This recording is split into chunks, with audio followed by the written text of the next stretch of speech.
isika iombona amin'ny zavavaka izao. Ry Andriamanitra ray zanaka ary fanahy masina, Andriamanitra be fahasoavana tokoa ianao, izay tahanay hatrany am-boloka ka mandraka ankehitriny ary mandrakizay. Faly tokoa izay misaotra anao satria mahatsapy isan'andro ny fitahinao sy ny fahasoavanao hatramin'ny maraina hatramin'ny tora sy fotoana ity, ary nandritra ny herinandro izay mivalona iny. Ambony zavatra rehetra maneho fankasitrahana mandrakizay anao izahay noho ny namonjenao anay tamin'ny alalan'i Jesosy Kristy, ilay tokanao, ilay maminao indrindra kanefa maty, nefa koa nandresy ny fahafatesana fanavotana anay sy izao tontolo izao.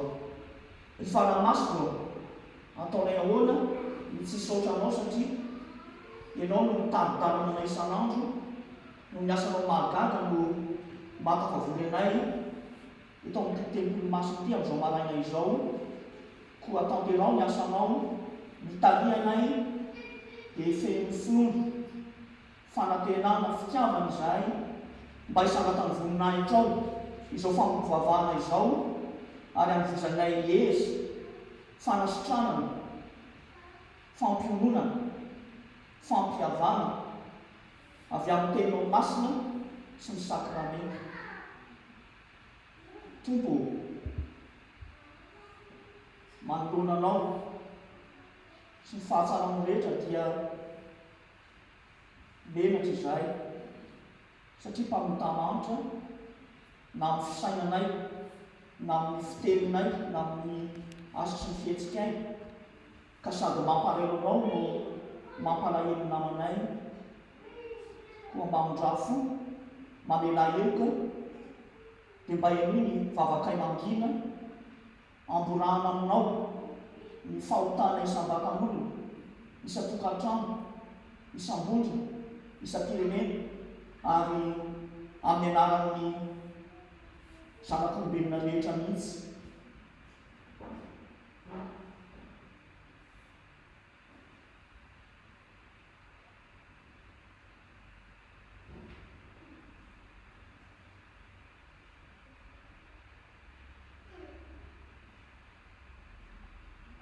Dieu de la vie, notre Père, aie pitié de nous et oublie nos iniquités.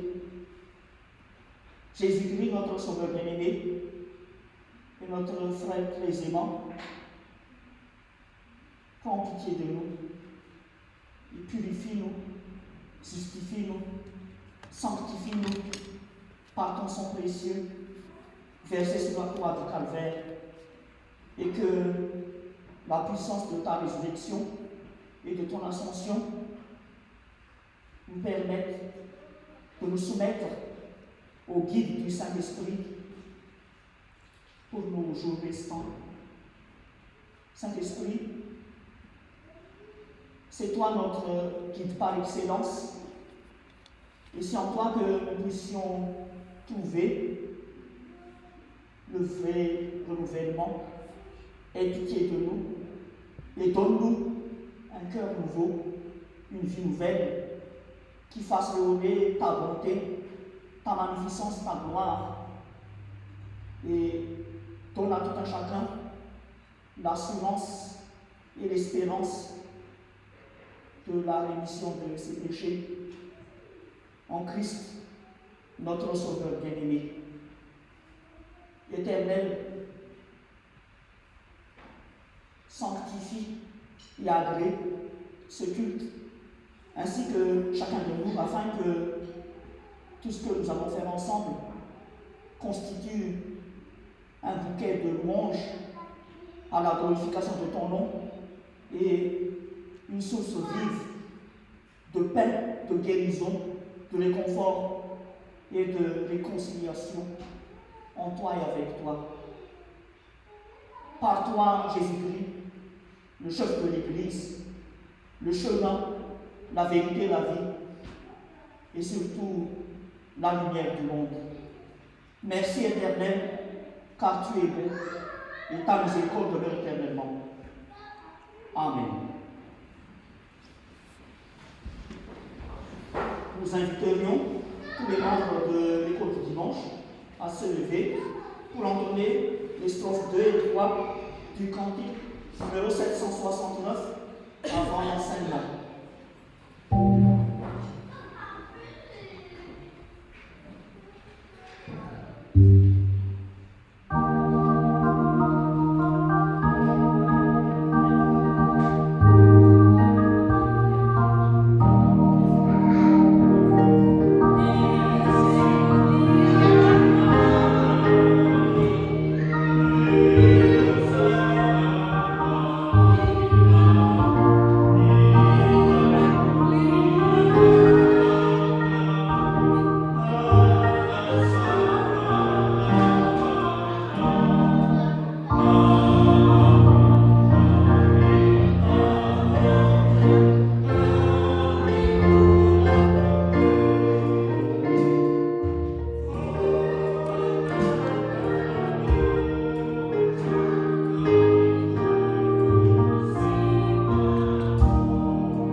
Et alors, poursuivi, je vois que le collègue qui vient de parler demeure dans la rue des Plaintes.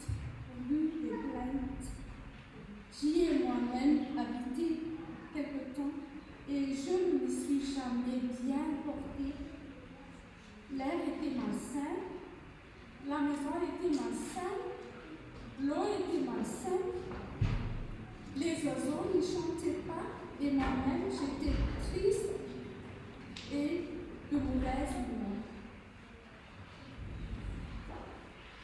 Mais racontait le monsieur, J'ai déménagé.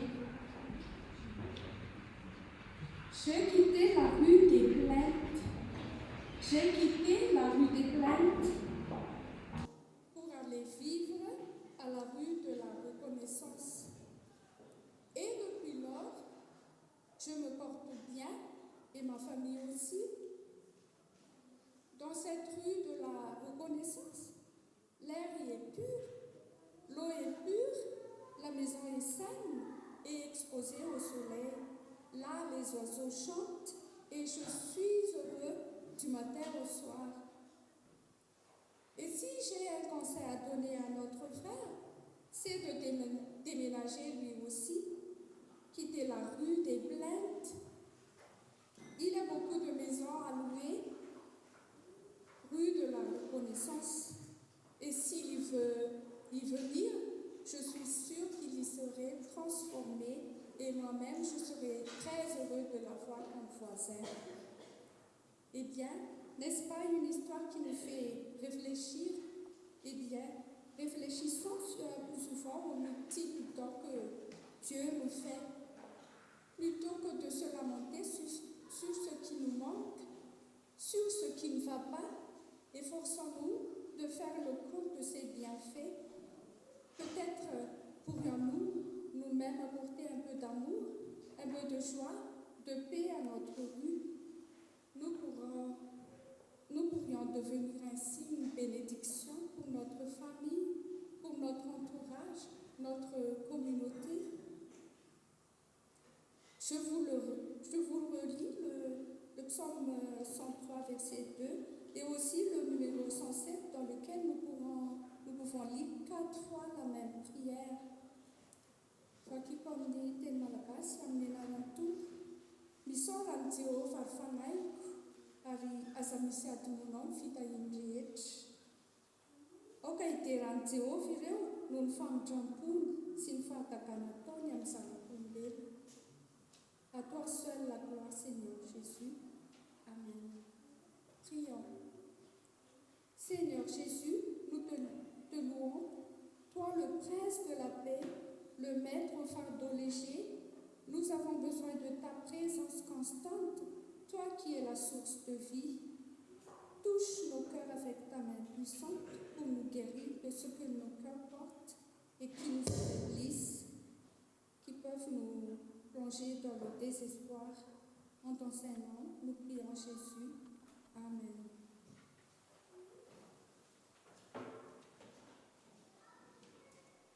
Melohan'ny vavaka fitsilovana sy ny vaky teny dia mbola iraintsika ny andiny faharoa sy fahadimy amin'ny hira fahaenina amin'ny fitopolo amby zato.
ry irainay tsara indrindro tsy mitsahatra izay ny maneho ny fisaorana anao manome voninahitra avo ny anaranao satria mendrika izany loatra ianao tonga amin'ny fotoana makina ny teninao izay tompo. Engany ny teninao mitondra fanavaozana mahagaga amin'izay olona rehetra mahare, ary tsy ho mpiaino mahare ihany fa tena ho mpiaino mankatò. Fanahy masonao mialoava lalana ny teny rehetra izay ho vakiana, ka aoka ny fony olona rehetra ho tany tsara andriny teninao, hamoza atoeny eo amin'ny fiainana ka dia ho tena teny fiainana. Mitenena ary tompo tahaka ny fanaonao fa voninkaino anao izay mpanomponao, amin'ny anaranao Jesosy Kristy. Amen.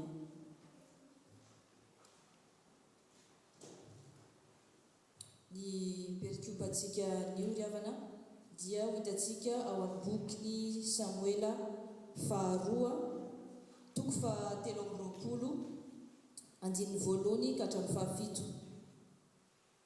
Samuela faharoa toko fahatelo amby roapolo andininy voalohany ka hatramin'ny fahafito. Dia ho tohizantsika amin'ny filazantsara ny Marka toko faharoa ambin'ny folo andininy faharoa amby roapolo ka hatramin'ny fahatelopolo. Filazantsara ny Matio azafady toko faharoa ambin'ny folo andininy faharoa amby roapolo ka hatramin'ny fahatelopolo. Ary faranantsika amin'ny epistily voalohan'ny Korentiana toko faharoa ambin'ny folo ny andininy raika ambin'ny folo voalohany. Nos références bibliques de ce jour se trouvent dans deuxième livre de Samuel, chapitre 23, les 7 premiers versets, puis l'évangile de Matthieu, chapitre 12, versets 22 à 30, et nous terminons avec le premier épître aux Corinthiens, chapitre 12, les 11 premiers versets. Ary izao ny farateny nataon'i Davida. Hoy Davida zanak Jese dia ny lehilahy izay voasandratra ao ambony, ilay voahositry ny Andriamanitra Jakoba, sady mpanao firana mahafinaritra amin'ny Israely. Ny fanahin'i Jehova no mampiteny ahy, ary ny teniny eo amin'ny lelako. Andriamanitry ny Israely manao hoe, eny, ny vatolampin'i Israely miteny amiko hoe, indro ny mpanapaka ny olona, marina izy sady manapaka amin'ny fatahorana an'Andriamanitra. Ary izany dia toy ny fahazavany maraina raha miposaka ny masoandro, dia ilay maraina tsy misy rahona iny, ary ny ahitra mandrobona amin'ny tany no ny hain'andro manarakaraka ny ranomorana. Ary tsy toy izany indrindra Andriamanitra va ny taranako, fa fanekena mandrakizay no nataony tamiko. Voalamina amin'ny zavatra rehetra sady voatandrina, fa ny famonjena ahy rehetra sy ny riko rehetra, moa tsy ampitsimoiny va? Fa ny tena ratsy fanahy rehetra kosa dia tahaka ny tsilo ariana, fa tsy azo raisy ny tanana izy. Ary ny olona izay mikasika azy dia tsy maintsy mitondra vy sy zaran-defony, ary hodorana amin'ny afo avokoa amin'izay toerana ireny.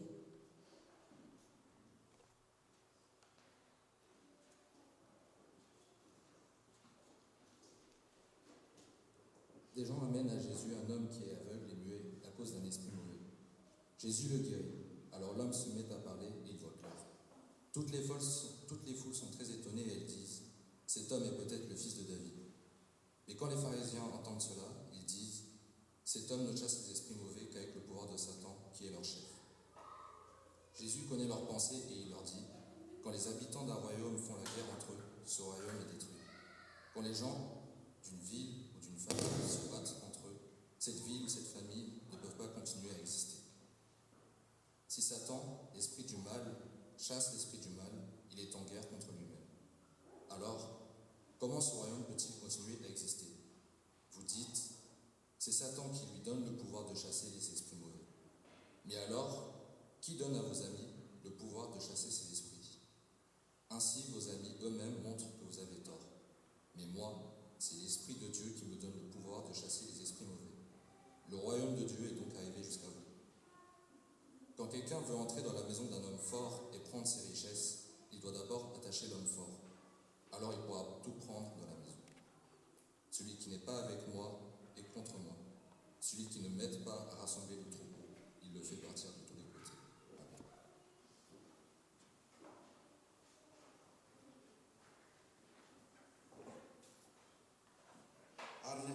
Ary ny amin'ny zanam-panahy rahalahy dia tsy tiako tsy ho fantatrareo fa fony jentilisa ianareo dia ny teny tany amin'ny sampy mono araka ny tao mananareo.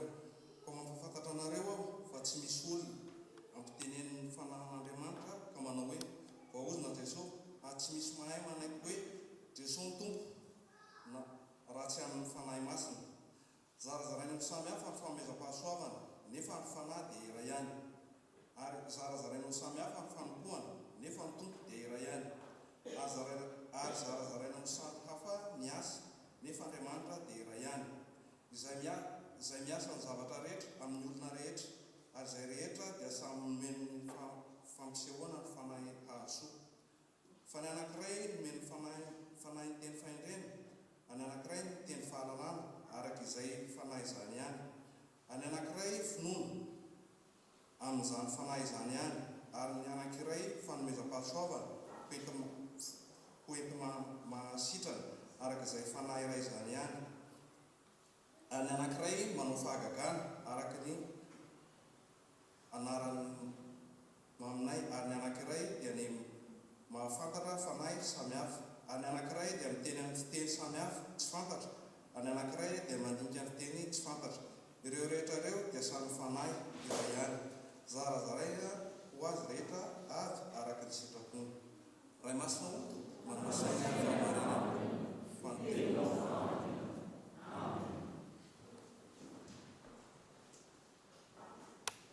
Avant la prédication, nous avons encore chanté les strophes 2 et 3 du cantique numéro 534. Je vous invite à vous lever.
Ny epistika voalohany ho an'ny Korintianina, toko 12, ny andininy 12 voalohany no iangatsika. Miresaka mahakasika ny toetran'ny olona izay talian'ny fanahy masina izy io. Ny olona talian'ny fanahy masina, fa ny tena mampiavaka an'ity perikopa ity dia satria izy mamaly amin'izao fanontaniana izao, masitsivana inona no ahafantarana ny olona izay talian'ny fanahy masina. Dia farafahakeliny misy toetra lehibe mampiavaka an'izany olona tary amin'ny fanahy-masina izany. Nous allons partir ce matin de la première épître aux Corinthiens, chapitre 12, les 11 premiers versets, un texte qui fait le portrait de ceux qui sont guidés par le Saint-Esprit. Ceux qui sont guidés par le Saint-Esprit. Mais notre péricope de départ nous permet surtout de répondre à la question suivante. Par quels critères reconnaît-on celle ou celui qui est guidé par le Saint-Esprit? Le texte nous donne au moins 2 éléments de réponse. Premièrement, ceux qui sont guidés par le Saint-Esprit se soumettent à la souveraineté de Jésus-Christ. Ceux qui sont guidés par le Saint-Esprit se soumettent à la souveraineté de Jésus-Christ. Nous allons reprendre ce qui est écrit au verset 3, au nom de l'Éternel. C'est pourquoi je tiens à vous l'affirmer. Aucun être guidé par l'Esprit de Dieu ne peut s'écrier « Maudit soit Jésus » et personne ne peut déclarer « Jésus est le Seigneur » s'il n'est pas guidé par le Saint-Esprit. Amen. C'est simple, mais lourd de sens, ce qui est dit ici. Une personne qui est guidée par le Saint-Esprit déclare et reconnaît que Jésus est son Seigneur. Curios. Et avec Seigneur, il y a aussi l'idée de sauveur ou de rédempteur, puisque c'est celui qui accepte que Jésus et son Seigneur change aussi de maître. Et il a depuis un nouveau rédempteur, un sauveur, Jésus-Christ. Frères et sœurs bien-aimés, dans le monde actuel, on parle beaucoup, notamment chez les pentecôtistes ou les charismatiques, de la nécessité d'avoir dans nos vies le Saint-Esprit. Et beaucoup invoquent le critère de la glossolalie ou du parler en langue pour savoir ou reconnaître d'après eux de manière objective qu'on est vraiment habité, régi par le Saint-Esprit. Mais notre texte de départ de ce jour nous précise et nous rappelle que le critère principal pour reconnaître qu'on est vraiment guidé par le Saint-Esprit, c'est d'être sous l'autorité. C'est cette capacité à se soumettre à la souveraineté de Jésus-Christ. Et ça implique une obéissance totale à sa volonté, à sa parole. Ça signifie aussi une imitation sans limite de Jésus-Christ. Il devient, pour celle ou celui qui est guidé par le Saint-Esprit, le référentiel par excellence ou le guide ou le cadre de référence. Une personne qui se déclare ou qui se croit guidée par le Saint-Esprit, mais qui ne se soumet pas à la parole, au commandement de Jésus-Christ n'est plus ni moins qu'un menteur.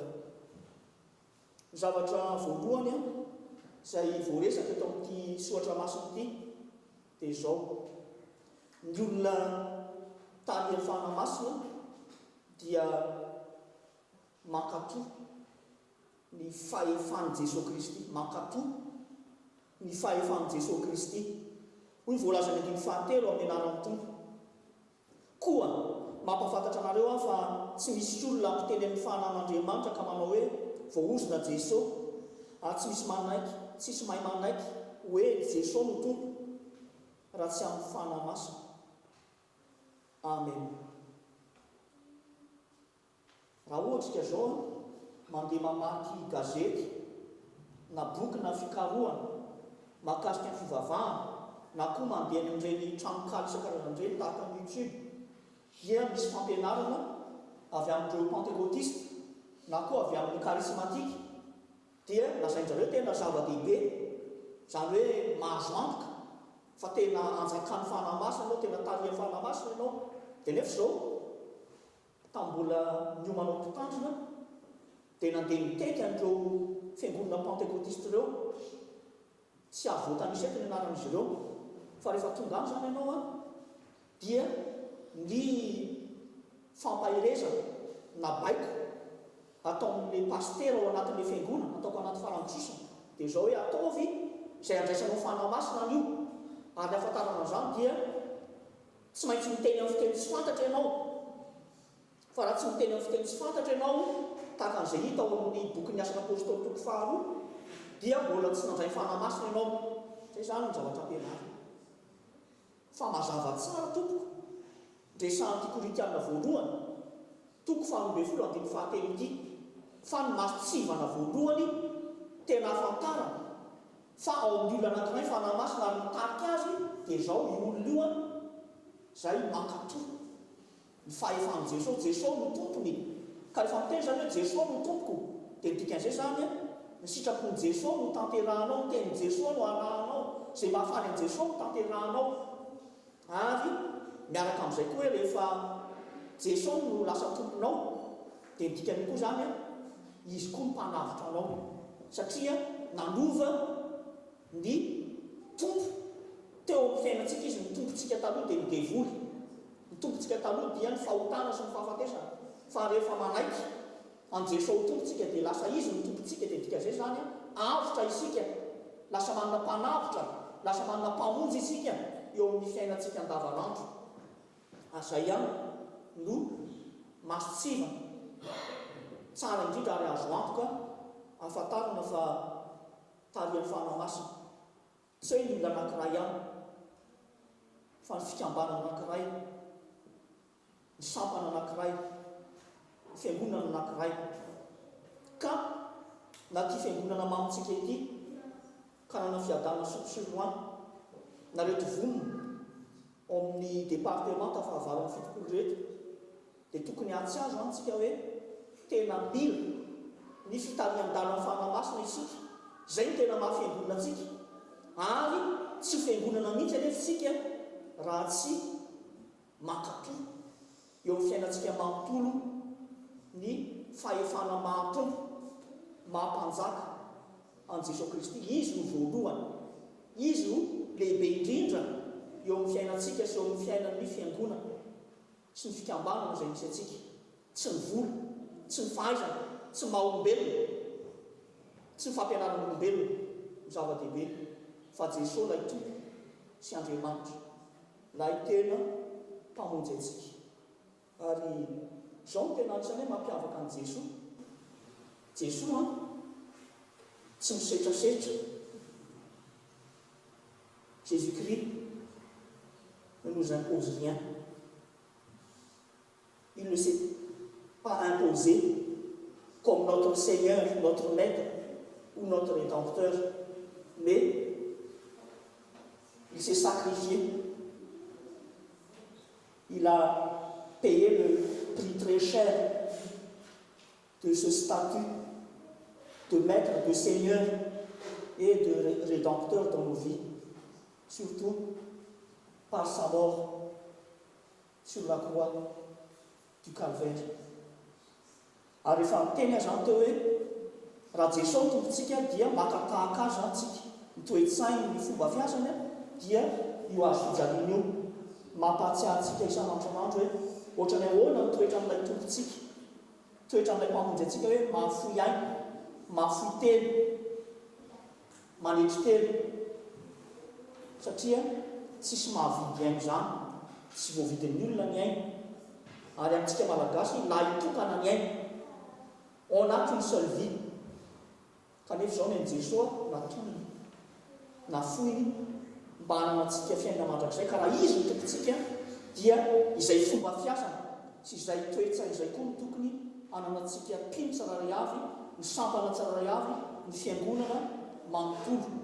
Ary isika ao anatin'ny volana Efeziekely fahavalo amby fitopolo dia tokony ahatsiarana izany mandrakariva hoe Jesosy no tompontsika, izy no lohan'ny fiangonana, dia ny toe-tsainy ny fomba fiasana, ny teniny ny tokony ho arahantsika ao anatin'ny fiainan'ny fiangonana. Satria ity fiangonana mamontsika ity ny Efeziekely kanana fiadana sotro hatrany am-boalohany, hatrany amin'ny taona 17 amby 2000 dia izay fametrahana amin'ny Jesosy ho tompo, ho mpanjaka voalohany izay hatrany an-trano no nataon'ny tompon'andraikitra rehetra tato anatin'ny fiangonana, tsy hoe ny mpitandrina ihany fa ny birao izay niara-niasa tamin'izany fotoana izany sy ny fiangonana manontolo ka navitsy azy hoe 17 dia ny tena mamina indrindra tamin'izany fotoana izany dia manaraka an'i Jesosy mametraka azy amin'ny toerana ambony, mampanjaka ny teniny eo amin'ny fiainan'ny fiangonana. Fa tsy hoe mila tsika sady vitsy no mila vola dia zay no hazakazana, tsy ny vola lohalalina sy voalohany eo amin'ny fiainan'ny fiangonana, fa Jesosy ny ahatonga azy ho mpanjaka, ho tompo eo amin'ny fiainantsika tsiraray avy, isa-tokantrano, isa-tsampana, ary eo amin'ny fiangonana manontolo no tena zava-dehibe sy laharam-pahamehana. Deuxième et dernier point, ceux qui sont guidés par le Saint-Esprit promeuvent l'unité dans la diversité. Ceux qui sont guidés par le Saint-Esprit promeuvent l'unité dans la diversité. Ce sont les versets 4 à 11 qui développent cela, mais nous allons reprendre ce qui est écrit au verset 4, 7 et 11 au nom du Seigneur. Il y a diverses sortes de dons spirituels, mais c'est le même esprit qui les accorde. Verset 7. En chacun, l'Esprit Saint se manifeste par un don pour le bien de tous. Verset 11. C'est le seul et même esprit qui produit tout cela. Il accorde à chacun un don différent comme il le veut. Amen. L'esprit dont on parle ici, pneuma en grec, dans le texte original, c'est le Saint-Esprit, l'Esprit de Dieu, l'Esprit du Christ. Le Saint-Esprit, quand il est dans la vie, dans le cœur d'une personne ou d'une communauté, il accorde un don spirituel. C'est ce qu'on appelle charisme aussi, en d'autres termes, puisque le don dont parle 1 Corinthiens, chapitre 12, le 11 premier verset ici, c'est la charisma en grec.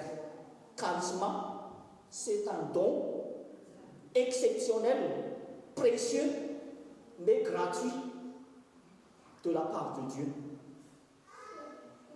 Et nous voyons à travers ce texte qu'il y a une multitude, une diversité de dons spirituels, une diversité de charismes,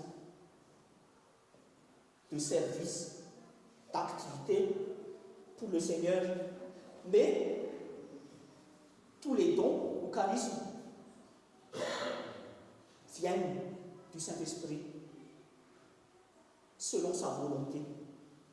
Ce n'est pas à nous de demander et encore moins d'imposer au Saint-Esprit: oh Saint-Esprit, je veux que tu fasses que je devienne prédicateur ou pasteur ou je ne sais qui, ou musicien, tout musicien, comme David. C'est dans le premier texte ou la première lecture de tout à l'heure, deuxième livre de Samuel, chapitre 23, les 7 premiers versets. Grâce au règne du Saint-Esprit dans le cœur de David, le deuxième roi d'Israël, il est devenu le doux musicien. Vous aussi, les musiciens. C'est le Saint-Esprit qui est en vous. C'est lui qui vous a accordé le don musical. Cela veut dire quoi? La multitude ou la diversité de charismes devrait travailler de concert pour le bien de tous et dans la reconnaissance de l'unité dans le Seigneur, dans la reconnaissance de la communion spirituelle et fraternelle dans le Seigneur entre tous les croyants et toutes les communautés ecclésiales dans le monde. Une personne ou une communauté qui rejette par malheur l'importance de la diversité, de l'unité dans la diversité, semble ne pas avoir le guide du Saint-Esprit, puisque depuis la nuit des temps, le Saint-Esprit donne une diversité ou une multitude de dons, de services, d'expériences spirituelles, d'histoires personnelles ou spéciales d'une personne ou d'une communauté. Mais tout cela devrait viser la gloire de Dieu, le bien de tous et surtout le rayonnement de la bonté, de l'unité, de la communion dans la diversité. Et c'est ce que nous voyons, entre autres, dans le psaume numéro 133. Mes chers amis, Jésus-Christ, juste avant son arrestation, sa passion et sa mise à mort sur la croix, a donné le nouveau commandement. C'est dans l'Évangile selon Jean, chapitre 13, versets 34 et 35. Je vous donne un commandement nouveau, de vous aimer les uns les autres comme je vous ai aimé. C'est en cela que le monde reconnaîtra que vous êtes mes disciples.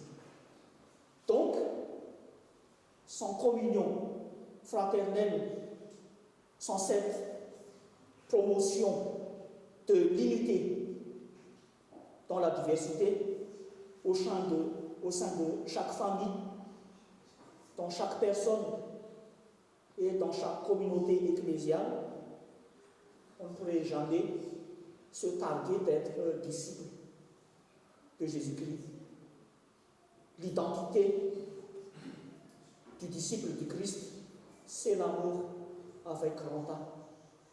On aime même ceux qui ne méritent pas d'être aimés. C'est ça l'amour du Christ. Il nous aime même si nous sommes de pauvres pécheurs. Et en vertu de cet amour qu'il nous porte, il a donné sa vie pour nous. C'est ça le vrai amour. Ny zavatra faharoa sady farany izay voaresaka eto dia ny hoe ny olona talian'ny fanahy masina dia mandary ny firaisana ao anatin'ny fahasamihafana. Averiko ny olona tarian'ny fanamasina dia mandala ny firaisana ao anatin'ny fahasamihafana. Ny 14 ka hatramin'ny faraka 10 no mamelabelatra an'izany eto, fa tsara ny amelinantsika indray izay voalaza ny 17 fahafito faraka 10 amin'ny alalan'ny Tompo. Zarazarain'ny samihafa ny fanomezam-pahasoavana, nefa ny fanasy dia iray ihany. 17 ary izy rehetra dia samy nomena ny fampisehoana ny fanasy ahasoa. 10 ireo rehetra eo dia asan'ny fanasy iray ihany, ary zarazarainy ho azy rehetra avy araka ny sitrapony. Amen. Aoka zany tsy voafitaka tsika fa resaka fanahy miverimbelona eto, tsy hoe le fanahy maha-olombelona na le hoe amin'ny teny frantsay, fa fanahy masina no resahana eto, pneuma. Raha vakina zany ny amin'ny teny grika dia pneuma ny eo amin'ny toeran'ireo hoe fanahy ireo. Ny fanahy masina dia manome fanomezam-pahasoavana. Ina moa le fanomezam-pahasoavana? Erim-panahy anankiray izay ahafahana miasa ho an'ny tompo sy ho an'ny olona. Sarobidy ireny ary tena mahagaga ireny, nefa izao mainam-pona, tsy azo vidiana vola, tsy azo amidy ny fanomezam-pahasoavana, karisma. Dia ny fanahy masina no mahita hoe itsy olitsy zao ny fanomezam-pahasoavana nomeko azy, itsy kosa zao nomeko azy. Dia mitovy amin'izay ihany koa ny sampana tsararay avy ao anatin'ny fiangonana, dia fanahy masina no manome hoe tia ny fanomezam-pahasoavana ho azy. Ary ohatr'izay ny isam-pitandremana, ny isam-piangonana dia samy manana ny fanomezam-pahasoavana avy amin'ny fanahy masina.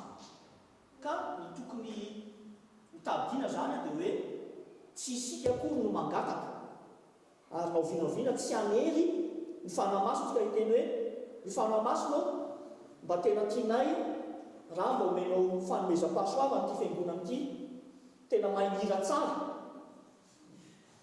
Fa ny fanahy masina manapa-kevitra hoe le fiangonana, le fahaizana mihira tsara, ka rehefa misy olona tonga ao amin'ny fiangonana zany dia mandeha ny hira ataon'ny mpiara-mivavaka rehetra dia mandona ny fon'ny olona le izy. Indraindray mety any amin'ny hoe asa fanasoavana na fikarakarana mahantra ny fanomezam-pahasoavana omena le fiangonana na le sampana sy ny sisa sy ny sisa. Ary ny anankiray resahako tamin'ny teny frantsay ary tena tokony fantatsika zany dia le hita ao amin'ny vaky teny voalohany ao amin'ny boky faharoan'ny Samuel, toko 7 ny andininy 7 voalohany teo, izay miresaka mahakasika ny Davida mpanjaka. Dia Davida mpanjaka tao aminy fanahy masina, ny fanahy masina no tahaky azy, dia izay nahatonga azy ho mpitendry zava-maneno mahafinaritra.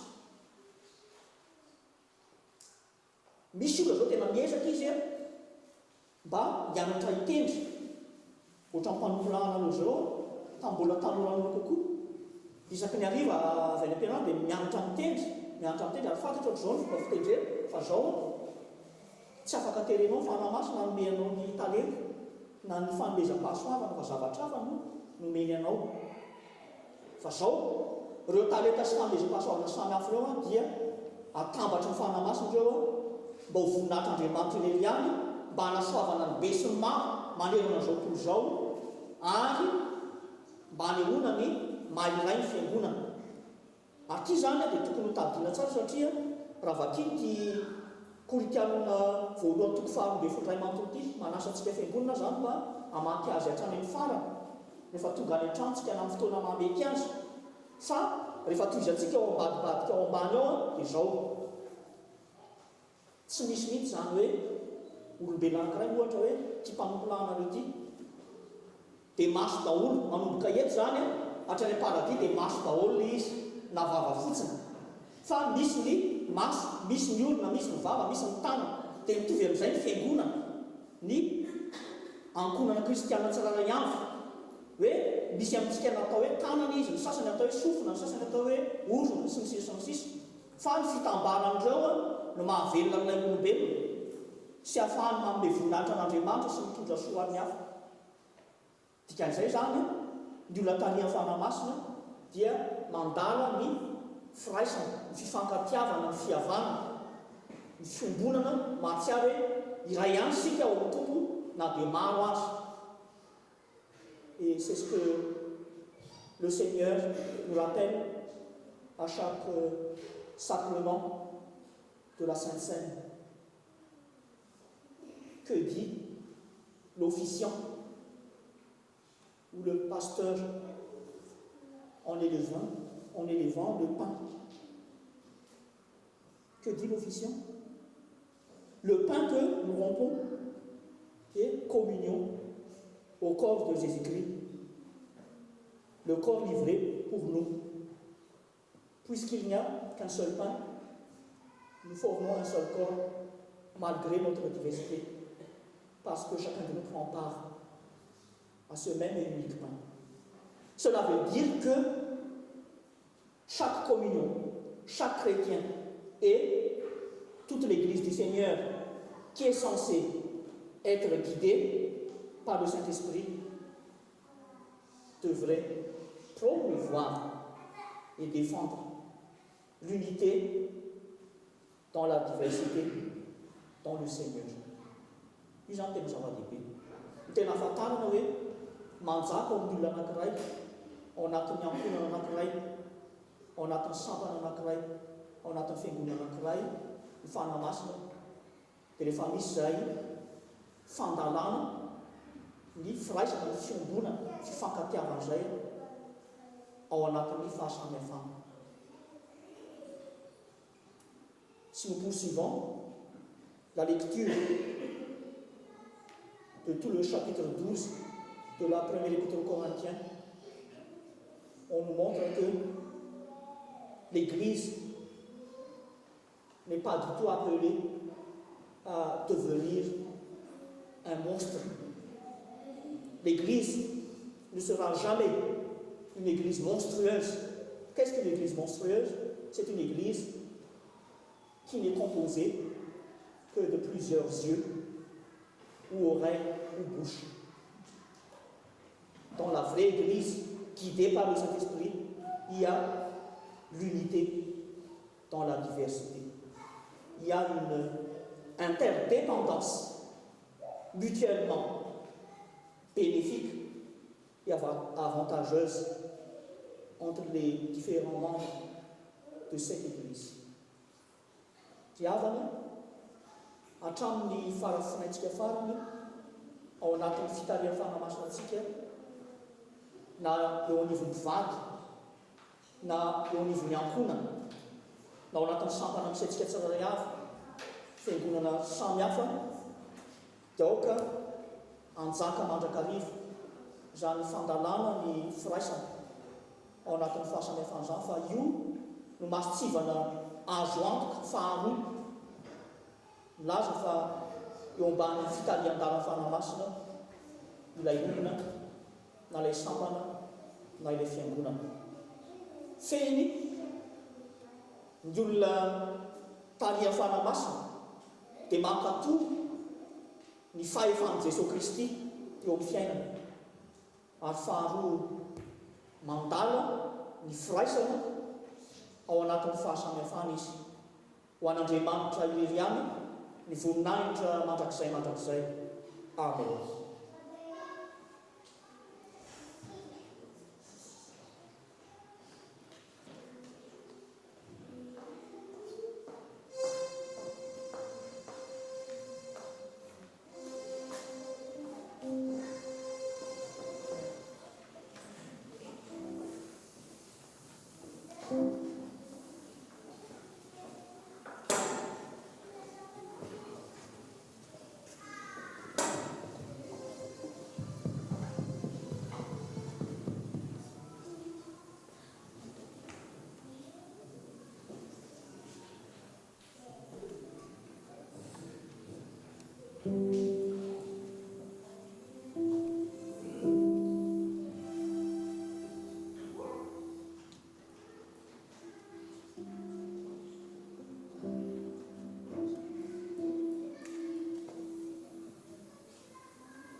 Prions notre Seigneur. Dieu d'amour, notre Père, nous te remercions de tout cœur de ta bonne parole. Saint-Esprit, merci à toi de ton enseignement. Ainsi, donne-nous la grâce de nous soumettre à la souveraineté du Christ dans nos vies et de promouvoir en tout temps, en tout lieu, l'unité dans la diversité en toi. Que ton enseignement s'accomplisse pour chacun de nous, nos familles respectives, toute ton Église ici présente et éparpillée de par le monde. Éternel, nous te confions tous les paroissiens absents pour une raison ou une autre. Garde-les en toi, sauve-les de leur détresse et guide-les sur le chemin de l'espérance et de la victoire. Éternel, nous te prions d'accorder ton salut et ta miséricorde pour tous qui souffrent à travers le monde, les pauvres, les détenus, ceux qui agonisent, les familles éplorées, les malades, les victimes et sinistrées, des fléaux naturels, accidentels, d'origine criminelle ou conflictuelle. Et nous citons en particulier toutes les personnes qui vivent et qui souffrent atrocement à Gaza au moment où nous parlons. Puisses-tu aussi rendre visite à tous ceux qui ne te connaissent pas et qui vivent loin de ton amour. Éternel, nous te prions d'accorder ta grâce infinie pour tous ceux qui, pour la première fois, participent à notre culte, en présentiel ou en distanciel. Et comment ne pas te remercier pour cette nouvelle semaine? Bénis-la, comble-la de ton amour et aide-nous à l'employer à ta glorification et au service des autres.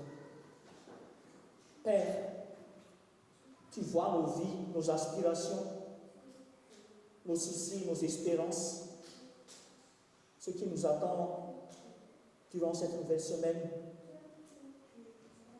que ce soit les obligations professionnelles, sociales, familiales, ou les examens, les recherches pour nos jeunes. Et d'en encore écouter nos prières silencieuses par lesquelles nous te confions ce qui nous tient à cœur particulièrement et notre vif souhait de mieux te servir dans nos vies.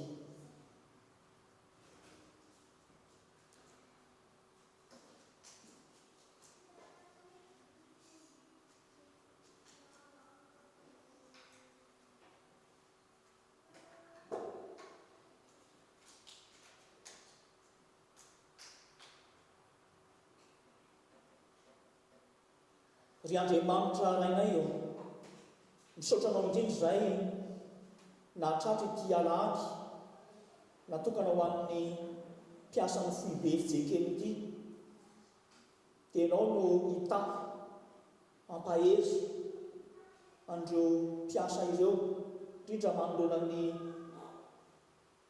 fahasarotan'ny fiainana any Madagasikara. Daoka ianao fanamasina ampanjaka ny firaisana, ny fankatiavana, ny firaisan-kina, ny fiombona eo anivon'ireo mpiasa ny foibe ireo. Dia tario ampahirezy ny fiangonana ny kristianina fijekely mba hanoana azy ireo araka izay azo atao amin'ny lafiny rehetra. Ray io, tsy mitsahatra izahay manantona amin'ny famondramponao izao tontolo izao. Ny firenena maneran-tany ary singanana amin'izany Madagasikara, ny avianay, sy itony firenena sy kontinanta izay menanay itony. Engany anaiky ny fitarian-dalana avy aminao fanamasina izy ireo mba ahitany ny tena tombotso-mpamonjy ary andraisana ny fihavanana sy ny firaisana marina, hitsara ny ady sy ny fahoriana. Mampahirezy tompo ny fiangonanao kristiana mba efa be mandrakariva amin'ny fitoriana ny filazantsaranao. Ary amin'ny alady marain'ity koa no angatahana ny fahasoavanao, ny fampahirezana avy aminao ho anay tsiraray avy isam-batan'olona, isa-tokantrano, dia tsy njovy manokana ireo mpino, ireo fianakaviana izay mandalo fotoan-tsarotra amin'izao fotoana izao. Tompo, mivavaka izahay ho an'ireo tsy salama rehetra na manatrika izao fotoana izao na amin'ny toerana maro samihafa. Ny tanam-pitiavanao Jesosy anendry loharanona rehetra mahazo azy ireo ka anaisitra izany hatramin'ny fakana. Ianao fanamasina ny ampahery ny fianakaviana sy ny mpikarakara, anazava ny mpitsabo sy ny mpiasa ny fahasalamana, ary mba hanome taova vaovao sy fiainam-baovao ho an'ireo marazy. Andriamanitra, ianao ny mpaharenay taio mandrakarivo, ny rano, ny sakafo, ny fanafody sy ny fitaovana mba hitondra soa, fitoniana, fahasalamana izany. Ry Andriamanitra ray zanaka fanahy masina, Andriamanitra tsara ianao sady mpanao tsara, misaotra anao indrindra izay satria mahatoky ny fitiavanao, ary esy lahatra fa tena mpiaino vavaka anay tokoa ianao, eny manao neotra lavitra izay angatany severinay azy ianao. Dia atolotra eo anao Andriamanitra indray, ray zanaka fanahy masina, ny tena mampanahy anay, ny fiainanay manontolo, ny hoavinay rehetra mba ho fanatitra velona, masina, sitraka ao Andriamanitra. Amin'ny anaran'i Jesosy Kristy, ilay zoky tianay sady amin'ny fanantenana ho an'ny zanak'olombelona rehetra. Rainay izay ny an-danitra, ho amasina ny anaranao, ny tonga ny fanjakanao, atao ny sitraponao, ety amin'ny tany tahaka ny an-danitra. Leo anay ny amin'ny fahazahoanay, ary manomboka tahaka ny misy levoka taminay. Aza tondranay amin'ny fakapana, fa manafahany amin'ny ratsy, fa anao fanjakana sy hery, ary voninahitra mandrakizay. Amen. Aoka tsika hiara-mitsangana hanonona miaraka ny fanekempinoana larana fahatelo, manao hoe mino an'Andriamanitra tsy toa izay mpanoratra sy ny fana. Andriamanitra dia fanahy, Andriamanitra dia fitiavana, Andriamanitra dia manjaka tamin'ny indrindra ka ho mandrakizay. Andriamanitra dia mampiseho fitiavana antsika, fa folola marotaisika dia manaraka ny Jesosy Kristy. Mino fitiavana izy mitady sy hamonjy ny very, izy mitady sy fanamany amin'ny fiainana, izy mitsiliovo maro fiainana ary mandrakizay. Mino fanamasina, izy mamolary ny fanahintsika, fa zanak'Andriamanitra isika. Amen.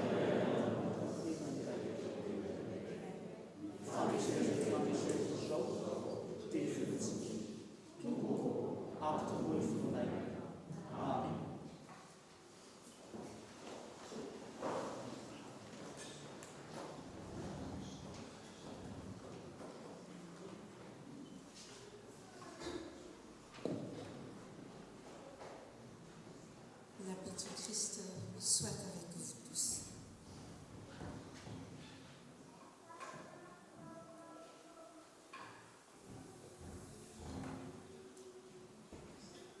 Bienvenue à la communauté de VOM 78, venus nombreux pour assister à ce culte et être en communion avec nous tous.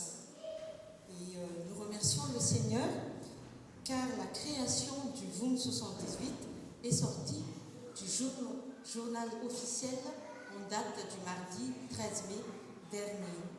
Que Jésus-Christ, chef de l'Église, veille et garde sur vous, qu'il vous accompagne dans cette mission d'évangélisation jusqu'à son retour glorieux.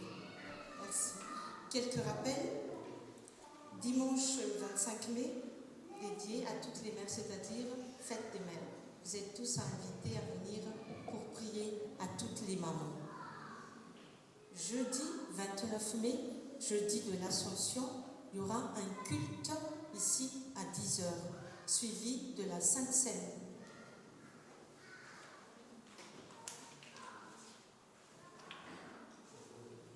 Vovó aviany ivelany fa fiantsoana fiofanana. Ampatsevitsika fa misy ny fiofanana izay tanterahan'ny synodam-paritany ao toerana anakory safidianantsika Chartres na any Freibourg Allemagne. Izy io dia natokana ho an'ny braon'ny fitandremana rehetra sy ny braon'ny vomma rehetra. Ny manasantsika vomma 78 efa izay fantsangana moa tonga natrika an'ilay fiofanana any Chartres ny sabotsy 7 jiona manomboka amin'ny 6 ora maraina. Hôtel Risantive 3 rue des Acacias 28 000 Chartres. Dia magatakatsika samy mitondra izay sakafo atoandro sahazavy. Raha misy fangataham-panazavana moa dia aza misalasala malaza amin'ny braon'ny synodam-paritany. Dia misaotra sahady amin'ny fahatongavanareo ary manonona ny fiadanan'ny tompo ho anareo an-trano. Ny filoha Zarizaka Jamby mpitandrina ary ny mpitantsoratra Andrimazaka Senasoa mpitandrina. Fanasana fanompoam-pivavahana fankalazana fa 5 taona ny orenan'ny FJKM Nantes fanantenana. Ho aminareo mandrakariva ny fahasoavana sy ny fiadanana avy amin'ny Jesosy Kristy tompontsika. No fatratrara amin'ny fiangonana FJKM Nantes fanantenana fa 5 taona ny orenany eto amin'ny synodam-paritany dia fifaliana ho anay manasa anareo hanatrika ny fotoam-pivavahana ho fisaorana ho fanomezam-boninahitra an'Andriamanitra ny asabotsy 14 Jona amin'ny 7 ora sasany maraina. Ny toerana dia amin'ny église verticale 137 rue du corps de garde 44 100 Nantes. Tena hery lehibe ho anay ny fanotrona anareo ary maneho fankasitrahana anareo sahady ny amin'izany. Mpitantsoratra Niry Razafoaefa, mpitandrina Iva Raoly Arson. Ary farany fanasana avy amin'ny Safify. Tanterahana ny sakeritonan'ny sampana fifoazana eto amin'ny synodam-paritany raha sitrapon'Andriamanitra ny asabotsy 14 Jona ho avy izao. Izany dia atao ao amin'ny église protestante unie de France de Champigny 13 rue Jean Jaurès 94 500 Champigny-sur-Marne. Ny asabotsy io zany 14 Jona amin'ny 2 ora tolakandro. Eo an'Andriamanitra irery ny voninahitra. Amen.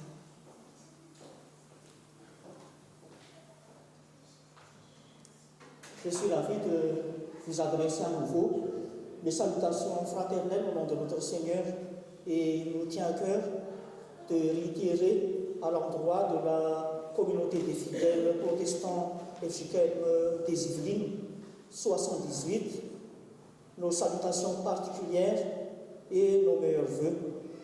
Comme il vient d'être annoncé, si Dieu le veut, il y aura un culte d'action de grâce ici le jeudi 29 mai, suivi de la Sainte Seine, puisque au même titre que Noël, Pâques, Pentecôte, l'Ascension est aussi un jour de salut et de célébration du Seigneur, comme l'a dit d'ailleurs Jésus-Christ, son ascension, le Saint-Esprit ne serait pas venu dans le monde. Et c'est pour cette raison que j'insiste un peu pour inviter tout un chacun, que ce soit les paroissiens de Kanana-Fiadan sous loin, ou vous qui habitez un peu plus loin, dans le 78, pour venir célébrer le Seigneur ce jeudi de l'Ascension, le 29 mai. Après le culte, chacun et chaque groupe va vaquer à ses occupations. Je cite entre autres les services diaconaux, il y a la réunion de la branche école du dimanche, et parallèlement à cela, les deux bureaux, donc le bureau de Canaan Fiadan Sub-sur-Loin et de la VUM 78 vont se rencontrer, et c'est après cela que nous aurons les déjeuners ou le repas fraternel, et après les déjeuners, il y aura l'enseignement ou la formation sur l'évangélisation et l'évangile qui va être dispensé par le pasteur. D'ailleurs, comme je l'ai dit à certains d'entre nous tout à l'heure, même au cours du déjeuner, le pasteur va déjà essayer de donner les fondamentaux sur l'évangile et l'évangélisation. Tena manan-karena ny andro an'io dia aorian'ny fampihavavahana zany tonga dia manan-tanteraka ny andraiky ny décolle sy ny biro-piangonana aloha dia ny fanindran-dalana amin'izay moa ny sekolenady manan-tanteraka ny fivoriny dia mety fanindran-dalana ihany koa ny fionana eo amin'ny birao tota zany hoe birao amin'ny Canaan Fiadan sy ny VUM 70 dia aorian'izay tsika mianakavy no manatanteraka ny fiarahamisakafo ao anatin'ny firahahina. Dia misaotra antsika rehetra nahatraneno hatramin'ny farany ho an'Andriamanitra ireriany ny voninahitra. Maintenant, nous allons renouveler nos engagements respectifs à l'égard du Seigneur par les offrandes. Aujourd'hui, il y aura deux offrandes, la première maintenant et la seconde. Au cours de la Sainte Seine, pendant la collecte, nous entonnerons le cantique numéro 162, et pour présenter nos cœurs et nos offrandes à l'Éternel, ce sera la troisième strophe du cantique numéro 443. Amen.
firaisana na ny fiombonana ohatrany hoe ankonana anankiray antsika na samy hafa azy ka na ny mpitantsoratra na ny mpitandrina teo amin'ny filazana anjara-piangonana dia mieritreritra hoe ohatrany ray antsika rehetrarehetra fa miala-tsy indrindra fa metsika sehatra kely reto avantsika avy lavitra mba hitondra anjara fitenenana fohy dia iangaviana ianareo ao amin'ny biraoan'ny VOM 78 zany andro izay tianoana anotanteraka n'izay anjara fitenenana fohy izay saotra tomboka.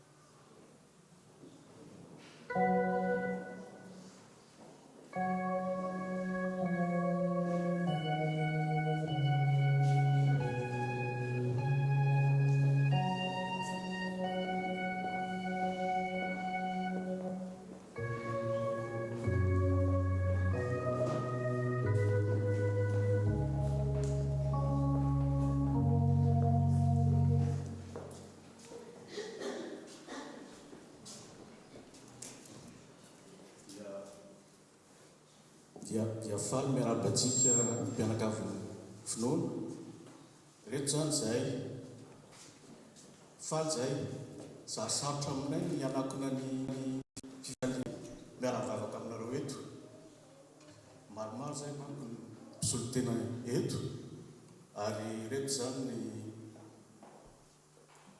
ny birao vonjimaiky ny vondron'olona mpiara-mivavaka en 78 tsy hainay ny zotranareo amin'ny fanohanana nataonareo rehefa naneo etaety zay anokatra fiangonana tena mahatsapy zay fa manana zoky na ray aman-dreny ohatrany hoe hitatananay hoe andao fahatournay anareo faly dia faly zay vokatrano moa dia hitanareo tamin'ny terinandro ty zany ary nolazainy namantsika teo hoe vita sokatra ny ara-panjakana ny VOM ka dia mamerina fisaoranareo tokary mamerina ny fisaorana ny pastera koa satria pastera moa fantatrareo any vazontony nahita ondro very izy dia tsy navelana ka dia makasitraka tompoko manantena ihany zay fiaraha-miasa amin'ny nareo havanay etokanana fiadanana eo ampanetretenany anay eo ampanantenanay koa fiaraha-miasa tsy ho vitanay ka zay moa fantatrao ohatrany hoe ankizy zay vao hianatra fa hitondra n'izay anjara birikinay zay ka dia saotra tompoko eto mpamaranana dia mbola manantena zay fiaraha-miasa avy aminareo ary engany hotahin'Andriamanitra isika rehetra sy ho ela velona ary ho azy irery ihany ny voninahitra amin'ny fiaraha-miasa eto amin'ny fiangonana Rotota. Misaotra indrindra tompoko, makasitraka tompoko.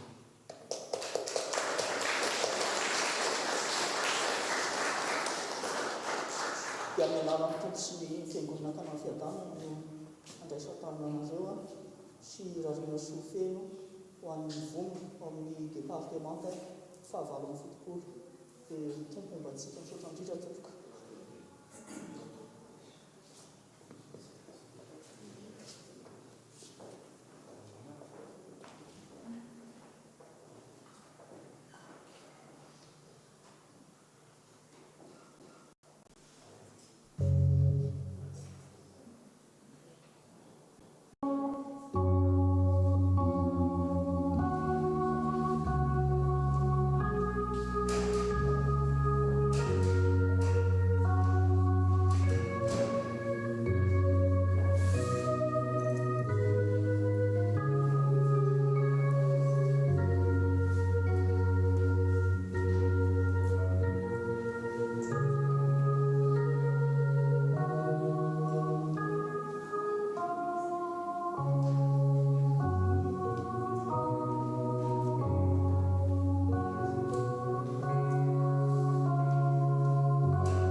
scène est dressée devant nous pour symboliser de manière visible et tangible la grâce de Dieu invisible, ainsi que son accompagnement intemporel et inconditionnel en notre faveur. Élevez vos cœurs dans le Seigneur, je vous invite à lever. Atambatra amin'ny vavaka fiderana ny antema voalohany, ankalaza tompo ary isika. Fantatray fa tompony tompo sy mpanjaka mpanjaka ianao ry Jesosy Kristy mpamonjy anay eo. Anao avokoa ny fahefana rehetra any an-dalo sy aty ambonin'ny tany, midera sy mankalaza anao, ireo anjely sy mbiadin'alina, ireo mpaminany, ireo apôstôly, ireo martiory ary ireo voavonjy efa sambatra any aminao. Mianta aminao izay, avelao ireo ny feonay, kiambana ny feon'izy ireo, misantatra sady ny fiompiana mandrakizay hoe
ny teny soatra masina andrenana n'izao sakramenta izao. Fa Jesosy Tompo tamin'ny alina izay namadia anazy dia nandray mofo, ary rehefa nisaotra izy dia nivakinika hoy izy, ity no tenako ho anareo, izao no tao fahatsiovanahy. Dia arak'izany koa ny kapoaka rehefa ninona dia hoy izy, ity kapoaka ity no ilay fanekena vaovao amin'ny rato, izao no tao fahatsiovanahy. Naoviana no misotry anareo. En effet, toutes les fois que nous mangeons ce pain et que nous buvons cette coupe, nous annonçons la mort du Seigneur jusqu'à ce qu'il revienne. Amen. Prions.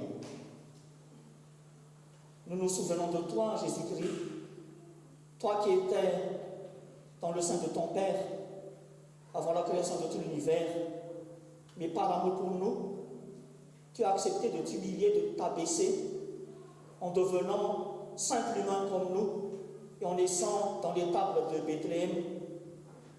Une fois ici, tu as tout fait pour nous sauver et nous donner la vie éternelle.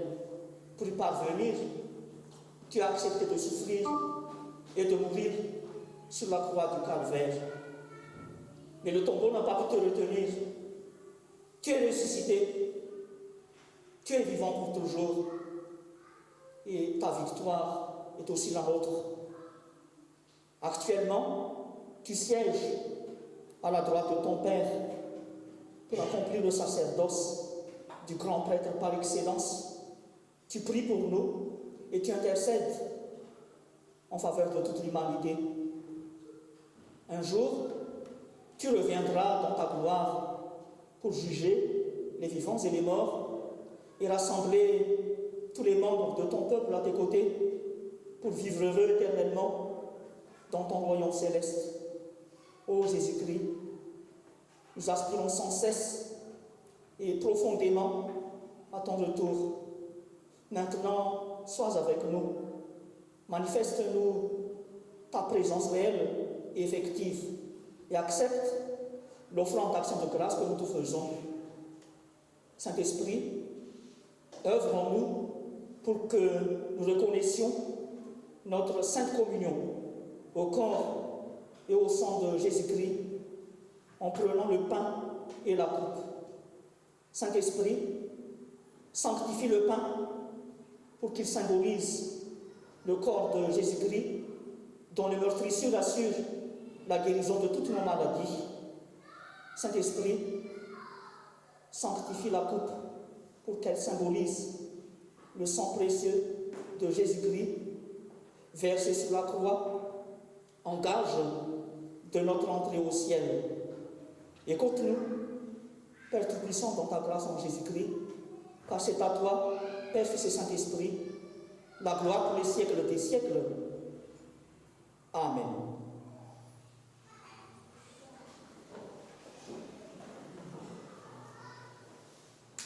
Le pain que nous rompons est communion au corps de Jésus-Christ, le corps livré pour nous. Puisqu'il n'y a qu'un seul pain, nous formons un seul corps malgré notre diversité, parce que chacun de nous prend part à ce même et unique pain.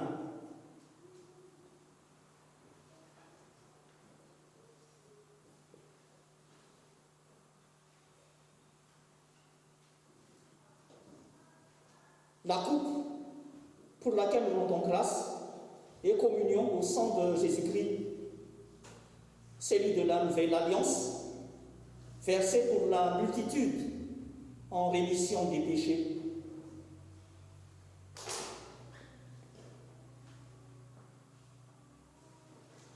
Hoe araka Jesosy andeha fa efa voavoatra avokoa zao ny zavatra rehetra.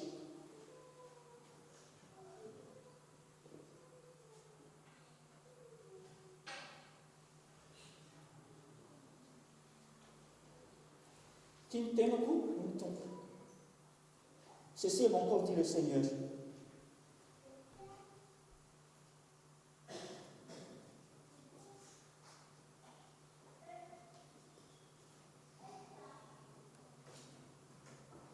Tia ny drako ny tompo. Ceci est mon sang, dit le Seigneur.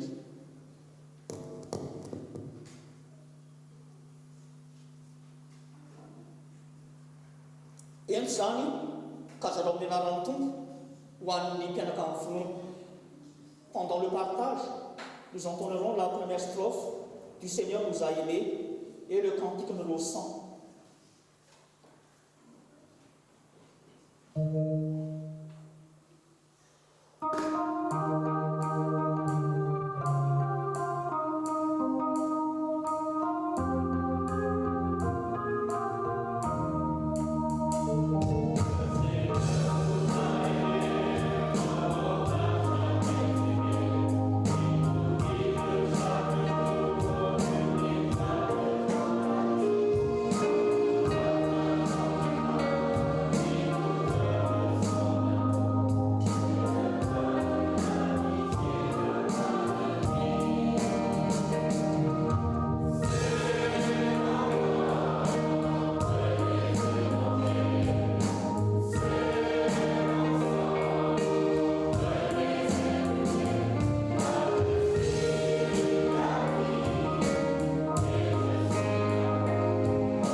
Hoy Jesús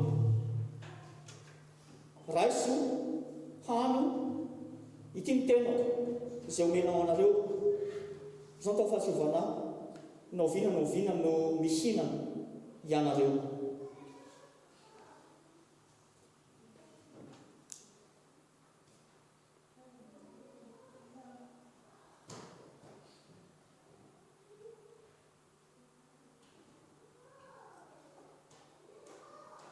Amen. Hoy Jesús tritronareo ty fa rako ity dia ny amin'ny fanekena vaovao izay alatsaka ao anareo ho famelana kelikely. Izao tao fahatsilovana naoviana no misotro ianareo.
Ry Andriamanitry ny fahasoavana rehetra raina izay ny an-danitro misaotra anao indrindra izahay noho izao fahasoavan-dehibe avy aminao hitanay ndraisinay ny ainanay androany izao dia mety ezatrany an-trany ianao fanamasina hitailainay amin'ny fiangonana masina amin'ny tena sy ny rano Jesosy Kristy kengany izahay avokatra be amin'ny fisainana amin'ny fiteny amin'ny asa sara rehetra ho voninahitra ao dia ampio izay Jesosy ankatoy ny fahefana mahatompo sy mpanjakanao eo amin'ny fiainanay manontolo. Ampio izay fanamasina mba handala mandrakarivo ny firaisana ao anatin'ny fahasamihafana ao aminao. Jésus-Christ, c'est toi le pain de vie descendu du ciel qui donne la vie éternelle. Daigne rassasier les âmes de nos frères et sœurs qui n'ont pas pu prendre part à ta Sainte Seine aujourd'hui, qu'ils soient présents ou non, et continue à bénir et à garder dans ton amour tous les catéchumènes en formation. Éternel notre Père, nous t'adressons au plus haut des cieux la gloire, le respect et la renommée. Accepte avec cela la confirmation du vœu solennel que nous avons prononcé devant toi. Nous voulons te servir jusqu'à notre dernier souffle et que notre dernier souffle continue à murmurer tes louanges. Merci du Sauveur, car tu es bon et ta miséricorde demeure éternellement. Amen. Pendant l'offrande d'action de grâce et la collecte des coupes, nous entendrons le cantique numéro 133.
remercions sans cesse le Seigneur pour son amour incomparable et le guide du Saint-Esprit en faveur de notre salut. Je tiens à vous remercier vivement de votre venue et de votre dévouement. Le Seigneur vous les rendra et qu'il nous accompagne durant cette nouvelle semaine qui s'ouvre devant nous.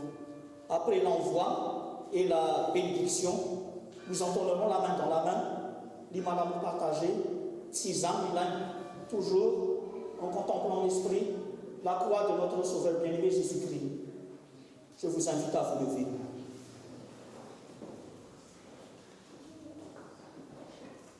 Le fruit de l'Esprit, au contraire, c'est l'amour, la joie, la paix, la patience, la mansuétude, la bonté, la fidélité, la douceur, la tempérance. Contre de pareils fruits, il n'y a pas de loi. Ceux qui sont à Jésus-Christ ont crucifié la chair avec ses passions et ses convoitises. Si nous vivons par l'Esprit, marchons aussi par l'Esprit. Ne cherchons pas une vaine gloire en nous provoquant les uns les autres, en nous portant mutuellement en vie. Fan vukatini fana kusa dia fitiava, fifadin, fiagana, farpu, famrapana, fanovatsu, famarina, falemepana, faonampo. Tsy misy lalàna manohitra izany. Fa izay amin'ny Kristy Jesosy dia fanaombony nofony mba mifandriny sy filany tamin'ny hazo fijaliana. Raha velon'ny fanahy isika, dia aoka handeha araka ny fanahy, aoka isika tsy andrano tena foana ka hifampiaiky sy hifampiavina. Amen. Recevez la bénédiction de l'Éternel. Que le Dieu de l'espérance vous comble de toute joie et de toute paix dans votre foi, afin que vous grandissiez en espérance par la puissance du Saint-Esprit. Il est fidèle, c'est lui qui nous appelle, c'est encore lui qui le fera. Amen.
Andriamanitra ireny ny voninahitra mandrakizay amin'ny anaran'izay sy ny zanaka ary fananasana.